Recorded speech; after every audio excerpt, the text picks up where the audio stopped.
بسم اللہ الرحمن الرحیم نحمدہ ونصلی علی رسولہ الکریم۔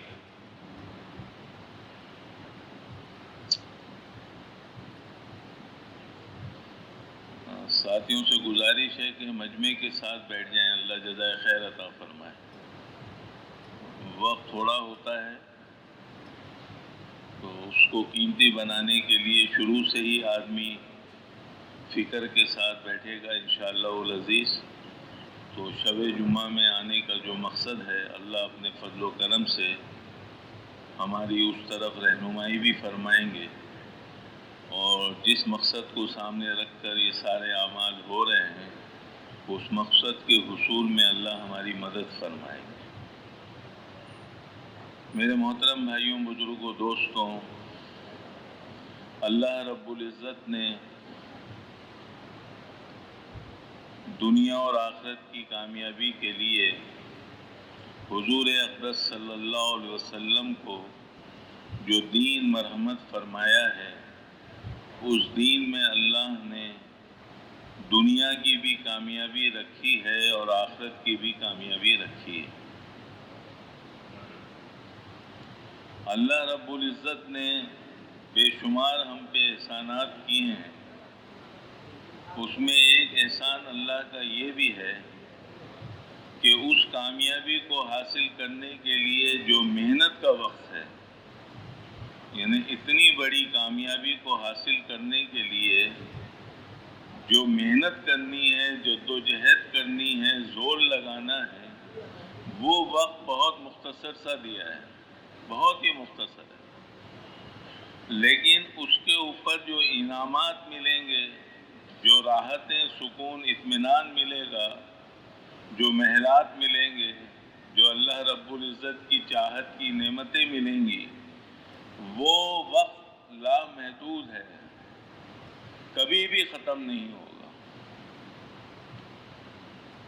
تو سمجھدار آدمی تو اسی کو کہا جائے گا، عقل مند آدمی تو اسی کو کہا جائے گا جو اس صحیح محنت کو اختیار کر لے جو تھوڑے وقت کے لیے ہے، تاکہ اس کا نتیجہ جو نکلے وہ ہمیشہ ہمیشہ کامیابی کی شکل میں نکلے۔ اب یہ بات ایمان کے بلبوتے پر ہی سمجھ میں آتی ہے، یعنی یہ چیز آخرت کے غیب کے اوپر جو ایمان ہے، ظاہری چیزوں سے نظر کو ہٹا کر غیب کی چیزوں کی طرف نظر کو لگانا، یہ کیفیت آدمی کی ایمان کی وجہ سے ہی پیدا ہوتی ہے، اور اگر ایمان کمزور ہے اور ایمان نہیں ہے دلوں کے اندر، تو اسی کے حساب سے آدمی آخرت کی محنت میں کم لگتا ہے، اور اس کو تصور بھی نہیں ہوتا۔ جس کے دل میں ایمان نہیں ہے اس کو تو تصور بھی نہیں ہے آخرت کی زندگی کا۔ لیکن ایسے لوگ مشاہدے کی زندگی کی طرف زیادہ چلتے ہیں، اپنی زندگی کا سارا قیمتی وقت مشاہدے کی زندگی کو سامنے رکھ کر گزار دیتے ہیں، اور یہ نہیں ہے کہ اس مشاہدے کی زندگی کو گزارنے میں ان پہ تکلیفیں نہیں آتی، پریشانیاں نہیں آتی، اور تکلیف دہ حالات نہیں آتے، وہ سب اس میں شامل ہوتے ہیں، لیکن کیونکہ سامنے صرف وہی زندگی ہوتی ہے، اگلی زندگی سامنے نہیں ہوتی، تو اسی کے اندر آدمی چلتا رہتا ہے یہاں تک کہ اس دنیا سے رخصت ہو جاتا ہے۔ انبیاء علیہ الصلوۃ والسلام ان حالات کے اندر جب لوگ اس یقین کے ساتھ زندگی گزار رہے تھے، ان طریقوں کے ساتھ زندگی گزار رہے تھے کہ بس جو کچھ کرنا ہے دنیا کے اور سامنے رکھ کے کرو، یہاں کی طاقت میں بہت زور ہے، یہاں کے حسن کے اندر بہت زور ہے، یہاں کی دولت کے اندر بڑی طاقت ہے، یہاں کی جسمانی طاقت کے اندر بہت فتوحات چھپی ہوئی ہیں، ان چیزوں کو ساتھ لے کر جو انسان چل رہے تھے دنیا کے اندر، انبیاء علیہ الصلوۃ والسلام آ کر ان کو سمجھا رہے تھے کہ دیکھو یہ جو کچھ تم کر رہے ہو نا، اس کا نقصان بہت جلد تمہارے سامنے آ جائے گا، اس کا نقصان بہت جلد سامنے آ جائے گا، اور یہ اگر تمہاری برائیاں اور تمہاری یہ ہر دھرمی اور اللہ سے کھلے عام بغاوت، نبی کے طریقوں کی نفی، ایسا نہ ہو کہ اللہ ناراض ہو جائیں اور وہ اللہ کا عذاب جو ایسے وقت میں اللہ نازل کرتا ہے جب یہ حالات ہو جاتے ہیں، کہ وہ اللہ کا عذاب تم پہ نازل نہ ہو جائے۔ تو اتنے زیادہ اپنی چیزوں کے گھمنڈ کے نشے میں چور تھے وہ، کہ وہ جو عذاب جس کا آپ کہہ رہے ہیں، نبی سے کہتے تھے یہ جو عذاب جس کا آپ کہہ رہے ہیں، آپ کہیں نا اللہ سے کہ وہ آ جائے، وہ عذاب آ جائے۔ ہم تو جن شعبوں میں لگے ہوئے ہیں، یہ ہمارے نزدیک اتنی اہمیت رکھتے ہیں کہ ان میں سے ہم اپنے آپ کو نکالنا کا تصور بھی نہیں کر سکتے۔ ہماری طاقت دیکھو کہ ہم تناور جو درخت ہوتا ہے اس کو ہاتھ کی جنبش سے، ایک تو ہے کہ انسان اپنا پورا زور کسی چیز پہ لگائے، ایک ہے کہ اس زور کا کچھ حصہ لگا کر اس درخت کو جڑ سے اکھاڑ دیتے، یہ ہماری طاقت تھی۔ اور ہم نے سخت چٹانوں میں اپنے فنون کے ذریعے سے اس کو اس طرح تراشا ہے کہ تراش کر اس کے لیے اپنے خوبصورت گھر ہم نے اندر بنا لیے۔ باہر سے جانے کا دروازہ نظر آ رہا ہے اور اندر پورا محل بنا ہوا ہے۔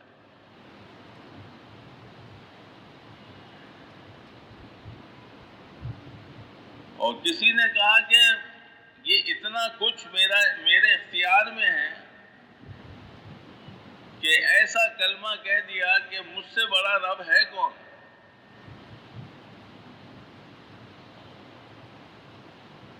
کسی کو اپنے باغات کو دیکھ کر رشک آتا تھا کہ ایسے باغات تو ہے نہیں، ایسی تجارت تو ہے نہیں، ایسا حسن تو ہے نہیں۔ تو ان سارے نشوں میں چور لوگوں کو نبیوں نے آ کر یہ کہا، بشمول حضور اقدس صلی اللہ علیہ وسلم کے، کہ لا الہ الا اللہ، اللہ ایک ہے، اس کی مانو۔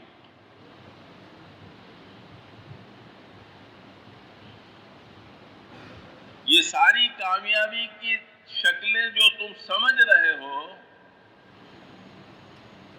اس کے پیچھے اتنی بڑی ناکامی چھپی ہوئی ہے، اتنی بڑی اس کے پیچھے دوزخ چھپی ہوئی ہے، اتنا بڑا اللہ کا عذاب اس کے پیچھے چھپا ہوا ہے کہ تم تصور نہیں کر سکتے۔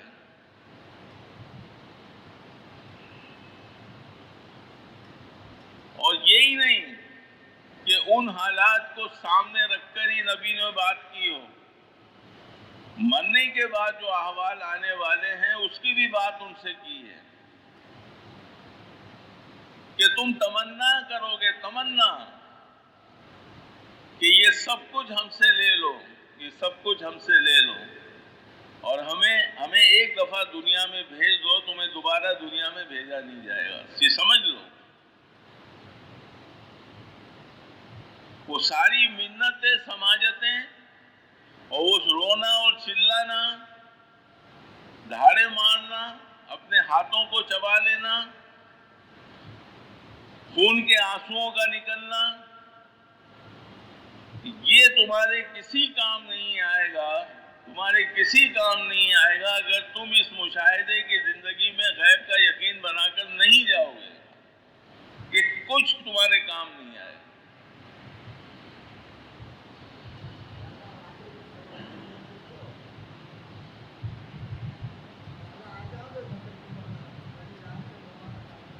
اب جن کو اللہ رب العزت نے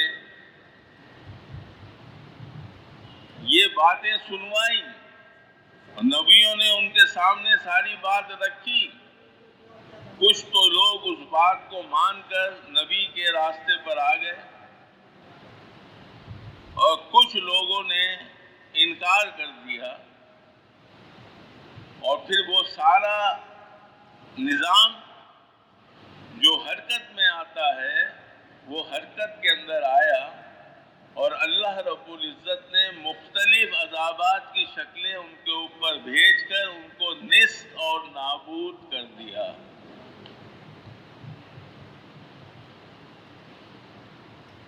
ان کا سارا گھمنڈ ان خاک میں ملا دیا۔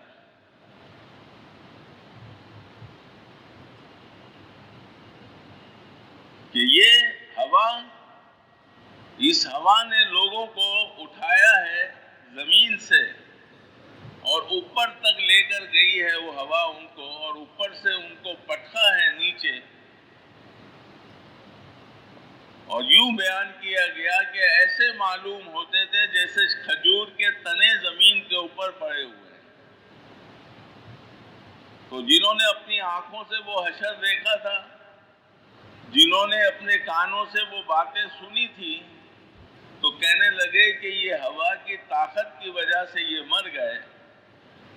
ہم نے تو پہاڑوں کو تراش تراش کر، چٹانوں کو تراش تراش کر ایسے اپنے لیے مکانات بنائے ہیں کہ ہوا ان کے اندر آ ہی نہیں سکتی، تو ہم تو محفوظ ہو گئے، اب تو ہم اپنی چاہت خوب چلائیں گے۔ تو اللہ کا نظام اب دوسری انداز سے آیا کہ ایک چیخ فرشتے سے کہا کہ ایک چیخ مارو۔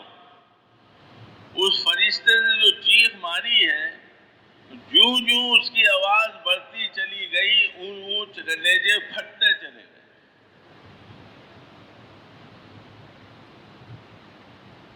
جتنی آواز بڑھتی گئی، اس خوف کی وجہ سے، اس کی دہشت کی وجہ سے، اس آواز کے اندر جو خوفناک پنا تھا اس کی وجہ سے ان کے سینوں کے اندر جو کلیجے تھے وہ پھٹ گئے۔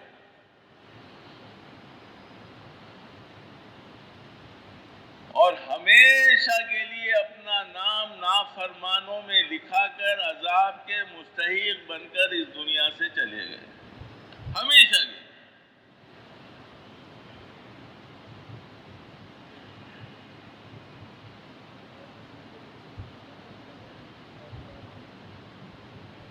میرے محترم بھائیوں، بزرگوں، دوستوں، جس دنیا کی زندگی کے ساتھ، جس کو ہم بعض دفعہ یعنی اتنی اہمیت دیتے ہیں اس زندگی کو، اس کے اندر پھیلی ہوئی چیزوں کو، اس کے مال و متاع کو، کہ وہ کچھ کر جاتے ہیں جس کا تصور بھی نہیں ہے۔ رشتوں کی پامالی، آپس کے تعلقات کا منقطع ہونا، لڑائی جھگڑے فساد، بڑوں کی بات کا نہ ماننا، تو جو دنیا کی زندگی پہ ہمیں اتنا ناز ہے، تھوڑا سوچنے کی بات ہے کہ جس زندگی کے ساتھ موت لگی ہوئی ہے وہ زندگی تھوڑی ہے۔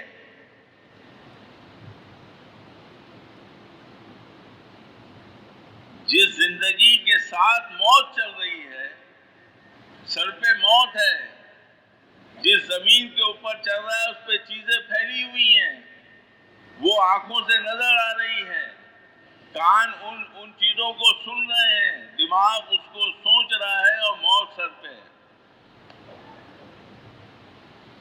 کسی وقت بھی امر اللہ ہوگا تو دبوچ لے گی۔ تو وہ زندگی کیا ہے کہ جس کے پیچھے موت ہے؟ ہاں، آخرت کی زندگی زندگی ہے جس کے پیچھے موت نہیں ہے،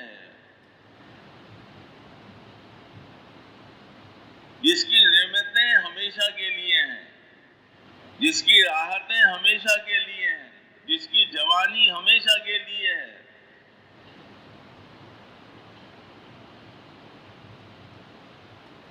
یعنی دنیا کے اندر انسان جو نعمتوں کو استعمال کرتا ہے تو یوں کہتے ہیں علماء کے چاہت کے درجے میں اس کی خواہش پوری نہیں ہوگی دنیا میں۔ اس کی جو چاہت ہے نا وہ چاہت کے مطابق اس کی خواہش پوری نہیں ہوگی، لیکن اس کے باوجود پھلوں کو استعمال کرتا ہے، اس کو مزہ آتا ہے۔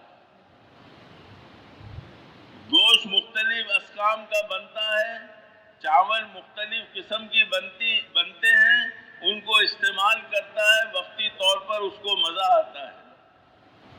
جب دنیا کی وہ نعمتیں جو فانی ہونے والی ہیں اس میں آدمی کو وقتی طور پر مزہ آ رہا ہے تو آخرت کی نعمتیں جو کبھی ختم نہیں ہوں گی اس کے مزے کا کیا پوچھنا۔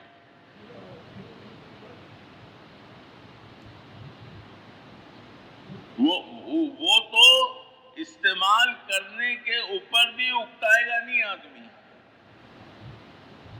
کہ بھئی اب مجھے جو ہے نا مہربانی کر کر اب میری پلیٹ میں کچھ مت ڈالنا، میرا دل بھر گیا، میں نہیں کھا سکوں گا۔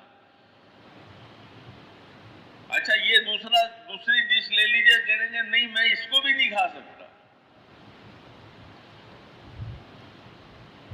تو دنیا میں تو ایک وقت ایسا بھی آتا ہے کہ سب سامنے ہیں لیکن آدمی اپنا عذر پیش کر رہا ہے کہ اب مجھ میں گنجائش ہے نہیں۔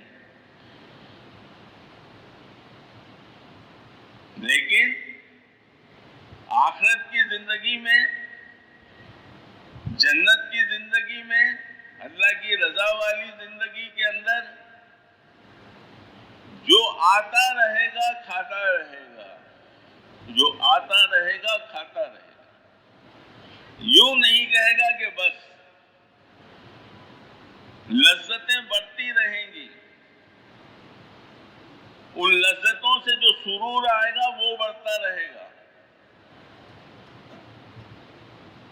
اور اس کو متوجہ کرنا پڑے گا۔ ارے میاں ایک ہی چیز کے اندر تم لگ گئے، وہ دیکھو وہ تمہاری حور جا رہی ہے، وہ تمہارا محل دیکھو، وہ تمہارے غلمان دیکھو، وہ شہد، دودھ اور پانی اور جو ہے شراب کی نہریں دیکھو، تم تو ایک ہی چیز کے اندر لگ گئے، یہ اور سامان تو دیکھو۔ تو متوجہ کرنے پہ متوجہ ہوگا، ورنہ تو وہ جو کچھ اس کے سامنے ہے وہ تو اس کا تصور بھی نہیں کر سکتا تھا۔ آپ اندازہ کیجئے یہ دنیا، آدمی کہتا ہے میرا مکان اتنا بڑا، میرا مکان اتنا بڑا، میری گاڑی فلانی، تو یہ دنیا ساری چاروں طرف اس میں کیا کچھ ہے؟ سمندروں میں جاتا ہے آدمی تو دنیا ہے، خلا میں جاتا ہے تو دنیا ہے، دنیا میں چلتا ہے تو دنیا ہے، یہ سب سامنے ہے، اور اس کے ایمان کی اتنی مقدار، اس کے ایمان کی اتنی مقدار کہ اللہ ایک ہے اور حضور صلی اللہ علیہ وسلم اللہ کے رسول ہیں، میں اللہ کی مانوں گا اور اللہ کے رسول کی مانوں گا، اس کی مقدار اتنی جتنی رائی کا دانہ، تو اس دنیا سے 10 گنا بڑی جنت ملے گی۔ اور حضرت ابن عباس رضی اللہ تعالیٰ عنہ نے تو عجیب بات لکھی اور کتابوں میں اس کو تحریر کیا، حضرت شیخ مولانا زکریا صاحب رحمۃ اللہ علیہ نے، فضائل صدقات کے اندر کہ ادنا ایمان والے کو اللہ رب العزت جو جنت عطا فرمائیں گے وہ اس دنیا سے 10 گنا بڑی ہوگی، اور اس جنت کے اندر ایک محل ہوگا، اور وہ محل صاف شفاف موتی کا ہوگا۔ صاف اور شفاف، صاف اور شفاف کا کیا مطلب؟ کہ اندر والا باہر دیکھے اور باہر والا اندر دیکھے، وہ محل ہے ایک۔ اچھا، وہ محل کتنا بڑا ہے؟ 100 اسکوائر فٹ کا نہیں ہے، 1000 اسکوائر فٹ کا نہیں ہے، کہتے وہ محل اتنا بڑا ہے کہ اس محل کے اندر 70,000 دروازے ہیں۔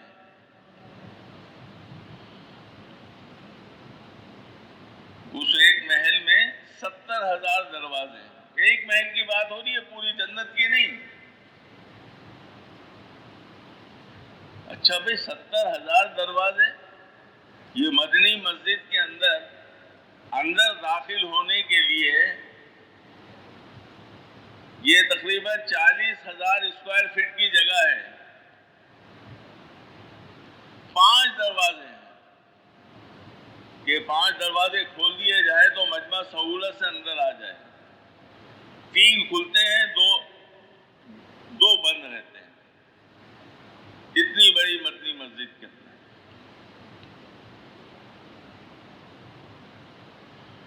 اس جنت کے اندر جو محل ہے، اور اس محل کے اندر جو موتی کا محل ہے، اس کے اندر 70,000 دروازے ہیں۔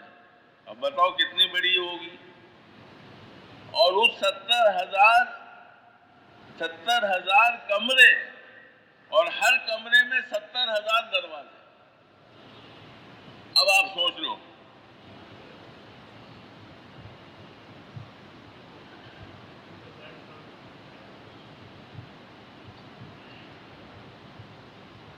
یہ جو جاتے ہیں دنیا سے اللہ کو راضی کر کر، اور پھر اللہ رب العزت کبھی کسی طور پر ان لوگوں کو سمجھانے کے لیے، بتانے کے لیے، ان کی باتوں سے آگے بتانے کے لیے لوگوں کو کچھ نہ کچھ مشاہدہ ہوتا رہتا ہے، کہ کہتے ہیں مزے آ گئے۔ کیا مزے آ گئے؟ کہ تمہاری گلی سڑی دنیا سے نجات مل گئی، ایسے مزے آ گئے۔ ہم جہاں پہنچے ہیں ایسے مزے آ گئے ہمارے۔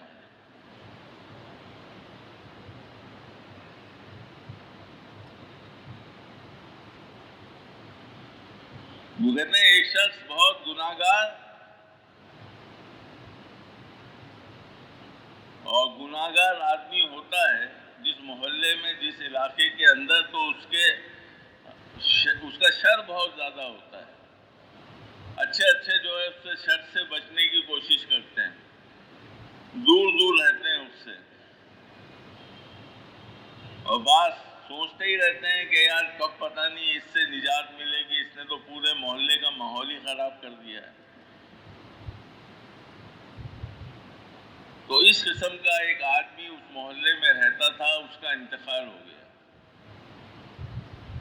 لوگوں نے کہا کہ بھائی چلو ایک کام ہو گیا، اب اس کو نہلاتے ہیں، کفناتے ہیں، دفناتے ہیں، یہ تو کرو اس کے ساتھ، مسلمان ہیں۔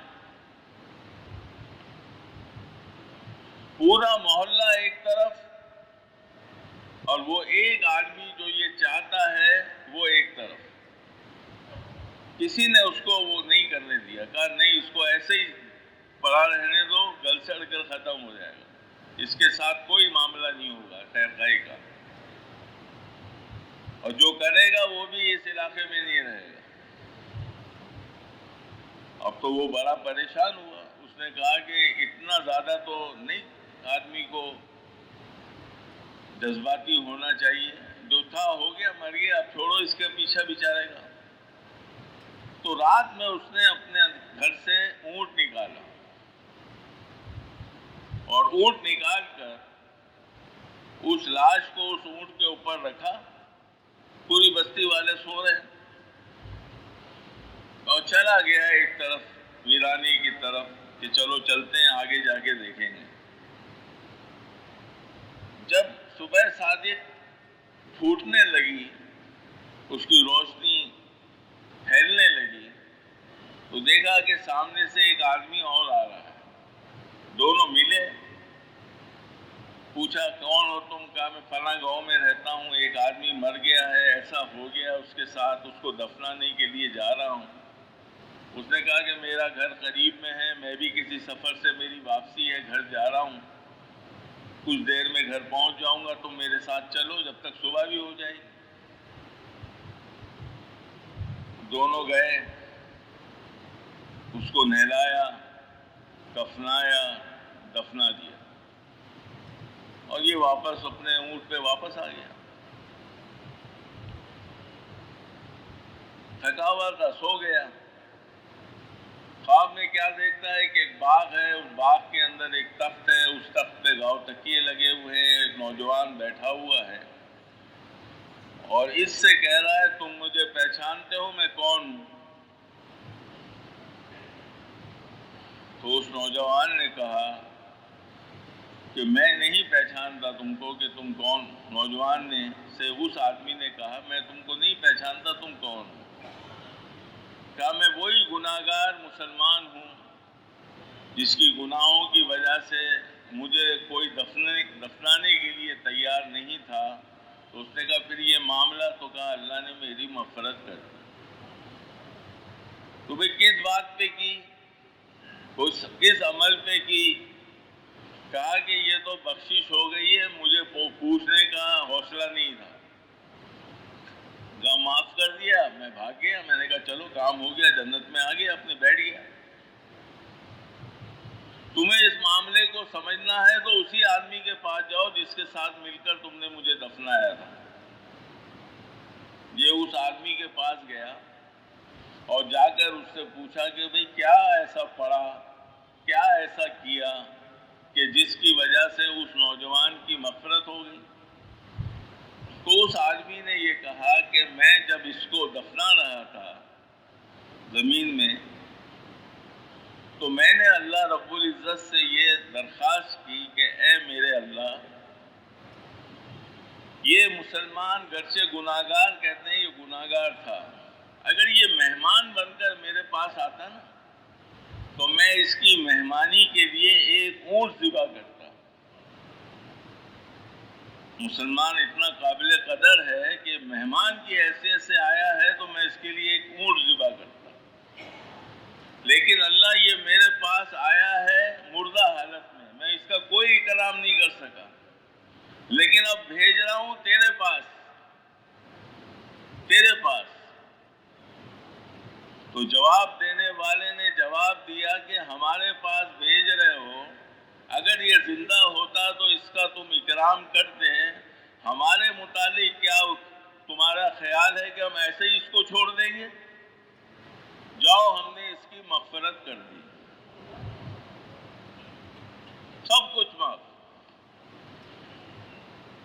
اس ذات کی طرف ہمیں آپ کو بڑھنا ہے، اس ذات کی طرف ہم کو اور آپ کو بڑھنا ہے۔ اور آخر میں میرے محترم بھائیوں، بزرگوں، دوستوں، ہمیں جو یہ اللہ کے راستے کے اندر نکلنے کے لیے ترغیب دی جاتی ہے، ہمیں فضائل سنائے جاتے ہیں،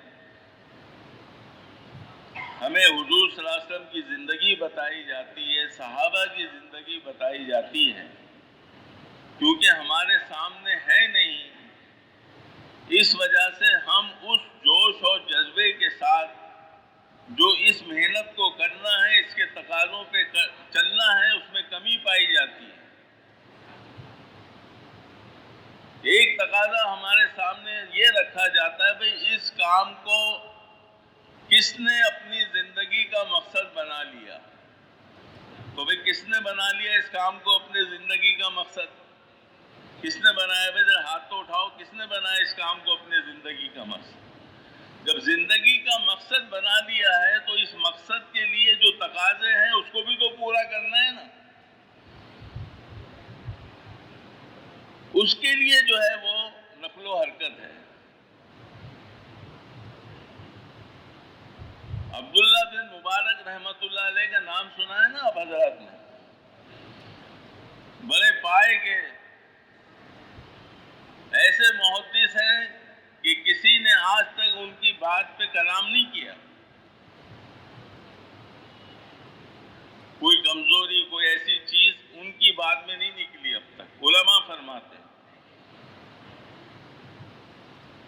تو ان کے معمولات میں تھا کبھی اللہ کے گھر بھی جانا ہے اور اللہ کی مخلوق جو پوری دنیا میں پھیلی ہوئی ہے ان کے پاس بھی جانا ہے. تو ترتیب زندگی کچھ ایسی بنا لی کہ ادھر بھی سفر کرتے تھے ادھر بھی سفر کرتے تھے. جیسے ہم سال کے لیے چلے جاتے ہیں، 7 مہینے کے لیے چلے جاتے ہیں، حج پہ چلے جاتے ہیں، عمرے پہ چلے جاتے ہیں، تو وہ بھی مخلوق خدا کو فائدہ ہو، انسانیت کو فائدہ ہو، قافلے کی شکل میں چلتے تھے. تو وہ وقت جو ان کا لوگوں کے درمیان کے اندر محنت کرنے کا تھا، ایک قافلے کی شکل میں چلے، سواریاں ساتھ تھیں، جو کچھ کھانے پینے کا بندوبست تھا وہ ساتھ چل رہا تھا، اور ایک جگہ جا کے پڑاؤ ڈالا. اپنے خیمے کے ساتھ بیٹھے ہوئے تھے تو ایک نوجوان آیا اور کہا کہ میں بہت پریشان ہوں. کہا کہ حضرت کیا بات ہے؟ پوچھا بیٹا کیا بات ہے؟ کہا کہ میرا جو سواری کا جانور تھا نا، گھوڑا، وہ گھوڑا میرا مر گیا. تو کہا کہ اللہ کے راستے میں تمہارا گھوڑا چل رہا تھا، یہ مر گیا، اللہ پاک تم کو جو ہے آخرت کے اندر جو ہے 700 گھوڑے دے گا. اس نے کہا کہ حضرت مسئلہ یہ ہے کہ گھوڑا بہت قیمتی تھا، بہت مہنگا تھا، دام اس کے بہت زیادہ تھے. گھوڑے کے مرنے کا بھی افسوس ہے، وہ قیمت کے زائل ہونے کا بھی افسوس ہے، دل مان نہیں رہا. تو کہا پھر چلے کوئی ایسا معاملہ کرے کہ یہ دل کو سکون مل جائے. کہا ایسا کرو، ہم سے ایک سودا کر لو، ہم سے ایک سودا کر لو اس وقت. کیا؟ کہ وہ مرا ہوا گھوڑا ہم کو دو، ہم تمہارا مرا ہوا گھوڑا لیتے ہیں، اور اتنی قیمت میں دو جتنی قیمت تم مانگتے ہو. تم کو جتنا اس گھوڑے کی قیمت کا علم ہے، تم چاہتے ہو اتنی قیمت ملے، وہ قیمت تم ہم سے لو، لیکن اس شرط پہ کہ اس کا جو اجر و ثواب ہے وہ تم مجھے دے دو. یہ معاہدہ کر لو میرے ساتھ، میں تیار ہوں. اس نے کہا حضرت اس سے بڑھ کے کیا بات ہوگی، میرے تو بارے نیارے ہو گئے. معاہدہ کر لیا کہ میں نے اپنا مرا ہوا گھوڑا اور اس کا اجر و ثواب عبداللہ بن مبارک کو دیا، اور عبداللہ بن مبارک نے اس کے بدلے میں مجھے اتنی رقم دی، اور ہمارا یہ سودا باہمی رضامندی سے ہو گیا. پیسے وغیرہ لے کر اپنے خیمے میں چلا گیا، حضرت اپنے خیمے میں چلے گئے. نیند آئی تو کیا دیکھتا ہے کہ میدان حشر قائم ہو گیا، افراتفری، بھاگ رہے لوگ ادھر سے ادھر. اب یہ بھی بھاگ رہا ہے. بھاگتے بھاگتے بھاگتے ایک جگہ جب یہ پہنچا تو ایک آدمی ایک گھوڑا لے کے کھڑا ہوا تھا. اس کی نظر اس گھوڑے پہ پڑی تو اس نے کہا کہ یہ گھوڑا تو میرا ہے، یہ گھوڑا میرا ہے. کہا کہ تم صحیح کہہ رہے ہو، یہ گھوڑا ہے، لیکن کل تمہارا تھا، آج عبداللہ بن مبارک کا ہے. کل تمہارا تھا یہ، آج عبداللہ بن مبارک کا. اور دیکھو یہ پردہ لگا ہے نا، یہ میں ہٹا رہا ہوں، یہ پردے ہٹا رہا ہوں. پردے ہٹائے اس نے تو پیچھے 700 گھوڑے، اور ایسے گھوڑے ایسے زیب و زینت کے ساتھ کھڑے ہوئے ہیں کہ یہ بے چین ہو گیا اندر سے کہ یہ میں نے کیا کر لیا، اتنا بڑا نقصان کر لیا، مشاہدے کے یقین پہ سودا کر لیا، غیب کے یقین کو پیچھے کر دیا۔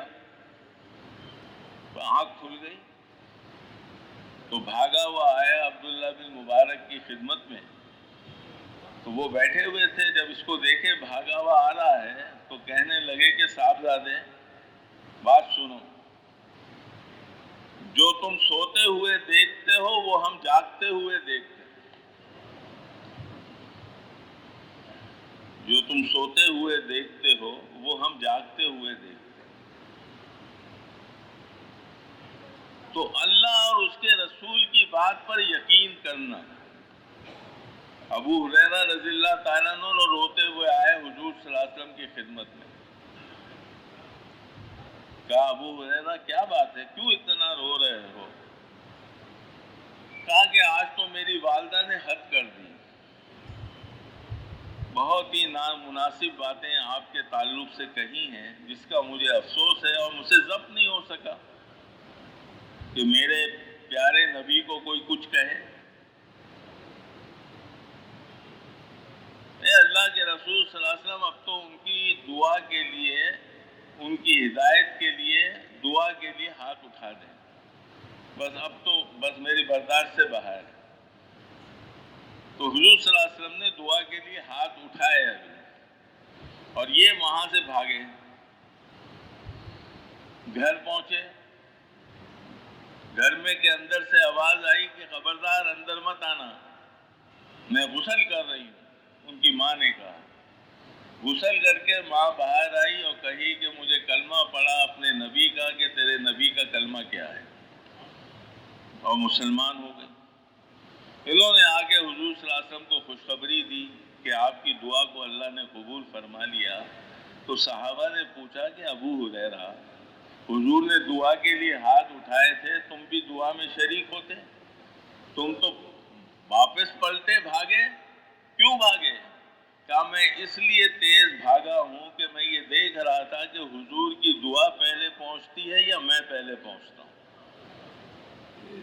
پہلے حضور کی دعا پہنچتی ہے یا میں پہنچتا ہوں۔ حضور صلی اللہ علیہ وسلم کا ایک بیٹا چھوٹی عمر میں جو ہے فوت ہو گیا، جن کی بطن سے پیدا ہوا تھا وہ بہت غمزدہ تھی۔ حضور صلی اللہ علیہ وسلم حالت دیکھ رہے تھے، تو تسلی کے لیے کہا کہ دیکھ تیرا بیٹا جنت میں ہے، تیرا بیٹا جنت میں ہے، اور دودھ پلانے والی کا اللہ نے اس کے انتظام کر دیا ہے، اور تجھے چین نہیں آ رہا تو تو کہے تو میں دکھا دوں، تو کہے تو میں دکھا دیتا ہوں، ابھی اللہ سے دعا کرتا ہوں، اللہ دکھا دے گا، جنت بھی دکھا دے گا، تیرا بیٹا بھی دکھا دے گا، دودھ پینے والی بھی دکھا دے گا۔ انہوں نے کہا اللہ کے رسول نہیں، منع کر دو۔ اب یہ تذکرہ کسی موقع پہ اپنی سہیلیوں کے ساتھ ہوا، عورتوں کے ساتھ ہوا، تو انہوں نے کہا ارے اللہ کی بندی، اتنا قیمتی وقت، ایسی بات کہ حضور کہہ رہے ہیں، خود کہہ رہے ہیں، تم نے اتنا قیمتی موقع ضائع کر دیا۔ تو فرمانے لگی کہ حضور صلی اللہ علیہ وسلم کے کہنے پہ کہ تمہارا بیٹا جنت میں ہے اور دودھ پلانے والی کا اللہ نے ان کے انتظام کر دیا ہے، جب حضور فرما رہے ہیں تو اب آنکھوں سے دیکھ کے یقین کرو گی، اب میرا ایمان کہاں رہے گا؟ وہ غیب کا ایمان میرا کہاں رہے گا؟ میں تو حضور کی بات پہ یقین کرتی ہوں۔ تو اللہ ایسا یقین ہمیں نصیب فرمائے، اس کے اندر ترقی نصیب فرمائے، کام میں مستقل مزاجی کے ساتھ لگے رہنے کی اللہ توفیق نصیب فرمائے، کسی مقصد کے حصول کو حاصل کرنے کے لیے یکسوئی کے ساتھ بڑوں کی منشا کو سامنے رکھ کر اپنے آپ کو چلانا ہے۔ چاروں طرف کی آوازیں سنو گے تو بھٹک جاؤ گے، کہیں کے بھی نہیں رہو گے، نہ خدا ہی ملا، نہ وصال صنم، نہ ادھر کے رہے نہ ادھر کے رہے۔